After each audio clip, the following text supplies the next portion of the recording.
Encre d'histoire, Plume et Voix, Alban de Maigret.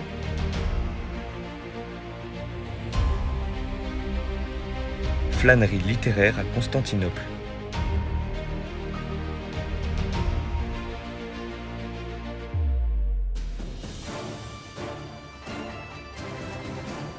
En 330, l'empereur Constantin dédicace la ville qu'il a fondée sur le site d'une antique colonie grecque.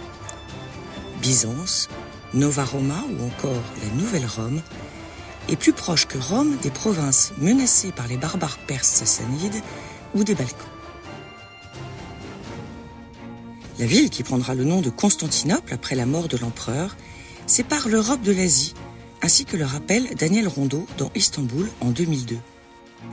La bouche du Bosphore, une lèvre d'Asie, une autre d'Europe. Située à l'embouchure du Bosphore, elle ouvre sur le pont Euxin en mer Noire au nord et la mer de Marmara au sud, qui elle-même se jette dans la mer Égée par le détroit des Dardanelles. C'est donc un point des plus stratégiques. Saint-Marc Girardin au XIXe approuve. Constantin eut la gloire d'avoir fondé, sur les ruines du vieil empire romain, un empire qui a duré encore 1100 ans et plus, et cela seulement parce que sa capitale avait été bien choisie. Combinant sans encombre les cultures helléniques et latines, Constantinople en vient à surpasser Rome. Elle est sacrée capitale de l'Orient en 395, lors de la scission définitive de l'Empire romain à la mort de saint Théodose le Grand. Au VIe siècle, après la sédition Nica de Constantinople, l'empereur Justinien fait bâtir la merveille des merveilles, le chef-d'œuvre de l'art byzantin dédié à la sagesse divine, Hagia Sophia, la basilique Sainte-Sophie. Après plus de 1000 ans d'existence, l'Empire byzantin s'éteint avec la prise de Constantinople par les musulmans en 1453. Elle devient la capitale de l'Empire ottoman, la future Istanbul. Les sultans continuent d'embellir la ville avec la construction de mosquées somptueuses, à l'instar de la mosquée bleue ou de celle de Soliman le Magnifique. Carrefour des cultures grecques, romaines, chrétiennes et musulmanes, la Magnifique, avec l'empreinte du passé qu'elle dégage, ne peut que fasciner. On comprend donc bien pourquoi elle figure au programme du Grand Tour, le voyage culturel obligé dès la fin du XVIIIe siècle pour tous les jeunes aristocrates qui se respectent. Cette cité à qui le mouvement de l'orientalisme offrira son âge d'or au siècle suivant. Jean Cocteau évoque ainsi la reine des villes. La voilà donc cette ville dont je rêvais, à 19 ans, à travers les innombrables écrivains français, Nerval en tête, qui la décrivent. La voilà donc cette vieille cantatrice, couverte de gloire et de bijoux. Je la regarde par ma fenêtre. Encore une qui refuse qu'on lui parle de son âge et de son passé. Elle est toute jeune, elle a changé de nom, elle débute. Flâner à Péra et admirer du haut de la tour de Galata le profilé des mosquées impétueuses sur l'autre rive de la Corne d'Or. S'enivrer du va-et-vient incessant des bateaux qui voguent sur le Bosphore devant les yalim majestueux. Se perdre dans Sultanahmet et s'engouffrer dans la citerne basilique. S'émoustiller l'essence au bazar égyptien. Admirer les splendeurs des sultans à Topkapi. Deviner les femmes au sérail, ici un janissaire, là un eunuque. Longer la tour de Léandre en naviguant vers Kadikoï sur la rive asiatique. Istanbul réserve tant de trésors. La sublime porte sous le prisme des écrivains. Alphonse de Lamartine dans Voyage en Orient en 1833.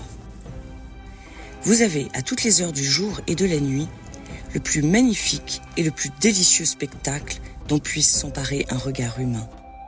C'est une ivresse des yeux qui se communique à la pensée, un éblouissement du regard et de l'âme. Si Anna de Noailles se souvient avec nostalgie de l'odeur du benjoin qui évoque un jeune amant, Mark Twain s'extasie devant les derviches tourneurs et Lamartine affirme « Si je n'avais qu'un seul regard à poser sur le monde, ce serait sur Istanbul. C'est là que Dieu et l'homme, la nature et l'art, ont placé ou créé de concert le point de vue le plus merveilleux que le regard humain puisse contempler sur la terre. Je jetais un cri involontaire et j'oubliais le golfe de Naples et tous ses enchantements. Cette idée de ville unique au monde, selon la qualification de Pierre Loti, est partagée par bien d'autres. Gustave Flaubert s'exprime en ces termes dans une lettre adressée à Louis Bouilhet au cours d'un voyage avec Maxime Ducamp en 1850. D'abord, de Constantinople, où je suis arrivé hier matin, je ne te dirai rien aujourd'hui, à savoir seulement que j'ai été frappé de cette idée de Fourier, qu'elle serait plus tard la capitale de la Terre. C'est réellement énorme comme humanité, tandis que Napoléon Bonaparte prétend que si la Terre était une nation, Istanbul en serait la capitale. Herman Melville évoque la beauté insurpassable du dédale des ruelles du Grand Bazar, alors que Théophile Gautier se perd dans le labyrinthe byzantin. Le fil d'Ariane ou les cailloux blancs du Petit Pousset seraient ici fort utiles. Gérard de Nerval, dans son voyage en Orient, s'attache au mystère de la ville, mosaïque antique et moderne à la fois. Quelle étrange ville de Constantinople, splendeur et misère, les larmes et la joie. Beaucoup plus que n'importe où ailleurs, comportement arbitraire, mais ils sont aussi plus de liberté ici.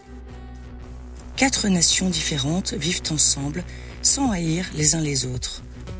Turcs, Arméniens, Grecs et Juifs. S'il en est une qui aime les énigmes, c'est bien Agatha Christie, dont on a trouvé après sa mort une note disant « La clé du mystère de ma disparition se trouve dans ma chambre du Pera Palace à Istanbul. » L'écrivain Gérard Oberlé donne le nom de l'hôtel mythique à l'un de ses romans, Pera Palace, paru en 2000, dans lequel on imagine parfaitement la romancière anglaise ou Ernest Hemingway se mouvoir. Le Pera est une relique vénérable, poussiéreuse et fissurée, de l'époque glorieuse où ses lustres de bronze et de verroterie illuminaient les folles nuits de l'époque dite belle, quand la ville s'appelait encore Constantinople. La frénésie de la belle endormie donne le vertige, comme le chante le poète stambouliote Orhan Veli. J'écoute Istanbul, mes yeux sont fermés. L'ivresse d'anciens mondes en tête, une maison de rivage avec de sombres hangars à bateaux. Les vents du sud-ouest sont tombés dans un bruissement intérieur. J'écoute Istanbul, les yeux fermés. Mais celui qui en parle le mieux est incontestablement Pierre Loti, le poète, le romancier, le dessinateur, le photographe, l'amoureux de Stamboul. Ô Stamboul, de tous les noms qui m'enchantent encore, c'est toujours celui-là le plus magique. Aucune capitale n'est plus diverse par elle-même, ni surtout plus changeante d'heure en heure, avec les aspects du ciel, avec les vents et les nuages, dans ce climat qui a des étés brûlants et une admirable lumière, mais qui par contre a des hivers assombris, des pluies, des manteaux de neige tout à coup jetés sur ces milieux de toits noirs. Et ces rues, ces places, ces banlieues de Constantinople, il me semble qu'elles sont un peu à moi, comme aussi je leur appartiens. Constantinople, fin de siècle 1890.